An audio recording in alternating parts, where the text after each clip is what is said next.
Jó estét! That is Hungarian for good evening. Welcome back on popular demand. We have 4.1 here. This is Mr. Begeiski. Bizzle, here we go. We're looking at detour proofs and midpoints. So let's start out here. A detour proof is consisting of, instead of directly proving the two triangles and then using CP/CTC at the end, you're going to be like taking a detour. You're going to be going forward. You're going to prove two triangles to then prove a second pair of triangles to use CP/CTC.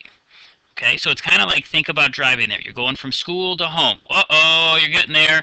Road construction. What happens? You got a crane over the street. You can't get by. Oop, you got to veer off, take a different road, come back, and then now you're at the end result. So you're going to be doing the same thing, but we're going to be doing it with proofs. And then we're going to be talking about midpoints, and midpoints deal with, now we're going to have on a coordinate plane, so we're going to have the two dimensions of x and y instead of just being x like on a number line. So let's start out here. We are going to start with that circle W. Well, red flag goes up. Whoa, don't surrender. I didn't say white flag, red flag. And you notice that W is the center of the circle. What do we know? All radii are congruent. So AW would be congruent to WC. Next thing is that triangle ABC is isosceles. Well, isosceles triangles with base AC, what would we get? Oh, isosceles triangles, by definition, at least two, counted at least two sides are congruent. So we could get AB and BC because of that. And this is what I'm talking about. We want BD as the median. So let me put that in this pink color here. So if we want a median, that means we want this side here congruent to this side here, AD to DC, and that'd be a median. Well, that means we would have to prove ADB and CDB congruent to each other, which unfortunately right now they are not. But what two triangles are, well, if I look at AWB and CWB, I can see I got a side, and this side right here is reflexive. Okay. So what are we able to do now? We're able to prove the two triangles AWB and CWB, starting with side, side, side. So we got circle W, we underline it, reason 1. AW, congruent to WC, lock it in, you got the congruent piece, it's a side there, done with that line. Second, triangle ABC is isosceles, underline it, up to new reason. We got AB is congruent to BC. And third, from the diagram, reason 3, WB congruent to WB. And now we could bracket it up. We're up to reason 4. We just proved triangle AWB congruent to triangle CWB. Right on. Neato, right? Okay. So now our goal was ADB and CDB. So now we have to use CP/CTC next, but what do we take? Well, we already know that this triangle, this side is congruent to this side. We just proved it by side. So I would say that you have to take an angle. So by CP/CTC, angle 3 would be congruent to angle 2 because 2 is in this triangle on the right and 3 is in the triangle on to the left. So if we take 2 is congruent to 3, we got an angle. We also have a side of BC and BA. And wait a second, not only is BW reflexive, BD is. So we're able to prove triangle ADB and CDB by side, angle, side. So here's our angle. We got a side, angle, side. We'll go reason 2 again. AB is congruent to BC. All we're doing is taking it from here. That was reason 2. And then we did reflexive, which was 3, and say BD congruent to BD. Prove these two triangles. Ran out of room, so I'll go farther down here. I'll go up to 6. We just proved triangle ADB congruent to triangle CDB,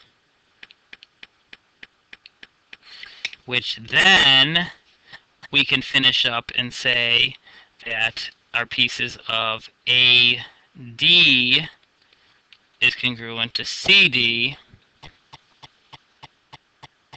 and if those two pieces are congruent, we can say that BD is a median to triangle ABC. Ta-da! Put your hands up. Put your hands up. Because you know you are finished once we give our reasons. Because we have our end result of what we were looking for. So reason 1, we went from circle W, and we're looking at radii. So all radii congruent. Reason 2, definition of isosceles triangle. Reason 3, we ended with reflexive. Reason 4, side, side, side. And then 5 has to be CPC-TC.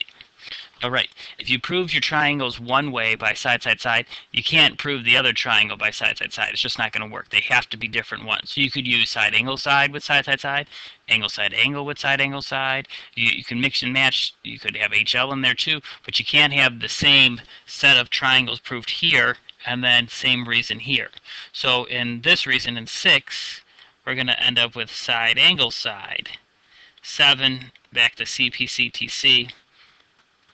And 8, definition of median. Okay. So I hope this made sense. We tried to get one that was a little more challenging than others, and it has a lot of steps in there, but ultimately you're proving one set of triangles to prove a second set of triangles. So if you're struggling with a topic like this or still struggling with triangles, it's because you're not marking the picture up. You need to mark your picture up and tell us what's congruent and what's not. All right, moving on, we have the midpoint formula. So the midpoint formula here, right here, what does it say? It says in the coordinate plane, so you got x1 and that y1, x2 and y2. We want to find the midpoint. Well, the midpoint is xm comma ym. So it's the middle for it. So you could read, here it is. If you're looking for the midpoint, m, which is the midpoint, it's xm comma ym. What do? You take x1, you add x2, divide by 2. Here's x1, here's x2, you divide by 2. Second part, you put a comma here, and the other letter, y1, y2. Doesn't matter which one's x1, y1, x2, y2, because you're going to add them. And you already have done this because in chapter 1, when we'd have numbers like, oh, we had a -4, and then the other value was at 8. What would you do? You would say, oh, I got -4 plus 8, and then I divide by 2. You end up having 4 over 2, so the middle would equal 2. That's what you're doing, but now you're getting an x, and then you're getting a comma, and you're getting a y, and you're writing it as a point. If you don't put parentheses around it and a comma in the middle, you're not doing something right. So we have A here, B here. So what are we doing? It doesn't matter. So I'm going to start here. I'm going to call this x1, y1, so this makes this x2, y2. x1 is -1 plus x2 is 7. Divide by 2. 7 plus -1 is 6. 6 over 2 is 3. This is the value of my x that we're doing. Y, what do I have here? I have 3. I'm going to add 6 and then divide by 2. That's 9 over 2. That doesn't reduce, so you could either leave it as that or you could put it as the fraction if you want. Final answer, 3 comma, and I'm going to leave it as 9 over 2. Lock it in. There's my final answer. Lastly is our median here. If we have a median, so in triangle ABC, here's triangle ABC, find the coordinate of the point at which the median from A intersects BC. So you're going from A, intersecting BC. Okay, so we want to know where that point is. Well, A is at 14.5, C is at 6.10, and B is at 2.4. Well, M is right here. So our goal here is to figure out where these two would be congruent. So I want nothing to do with A. Act like it's not there. I want the middle between B and C. So I use my formula. I take 2. I'll add the 6 to it, because those are both x's, divide by 2. I get 8 over 2, which is 4. And then for y, I get 4 plus 10 over 2, and I get 14 over 2, which is 7. I lock it in as 4, comma, 7. All right, I would stop there, but one of the questions that students struggle on the test or quiz is this question from the style of homework. So if you can add this in, pause it right now, write this question down in some space, and so that you get a feeling to understand how to do this. I've seen this on ACT, and I've also seen this on our test and quiz that is coming up, and it's also on the final. So it is an important concept if we're saying this is on ACT. So in this case, I hope you paused it by now, M is the midpoint of AB. If A is at 8, negative 3, and M, which is the midpoint, is at negative 5, 1. We want to find the coordinate of B. So ultimately, if we were to draw a graph of this, okay, what do we have? We would have it at 8, 1, 2, 3, 4, 5, 6, 7, 8, down 1, 2, 3. That would be A. M would be at negative 5, negative 1. So that means B would have to be somewhere, over here is where it would need to be. Okay. So we're going to use the midpoint formula that we have to be able to do this. Because what's the midpoint formula? It's x1 plus x2 over 2. That's going to give me my middle for my x. That's the first part of the formula. The second part of the formula is y1 plus y2 over 2 is going to give me my middle for my y. Well, I don't have x1 and y1. Like, I have the 2 points, but the midpoint is at negative 5, negative 1. We have this other point, which is x2, y2. So that's what your variables are going to be. So to be able to do this, you plug it in. X is 8, so we have 8 plus, we don't know what x2 is. Over 2 is going to equal my middle. My middle equals negative 5. So then what do? I have to solve this algebraically. If you don't know how to do that, let me help you. You multiply by 2 to cancel it out over there. Top stays the same. Please, please, please, warning, do not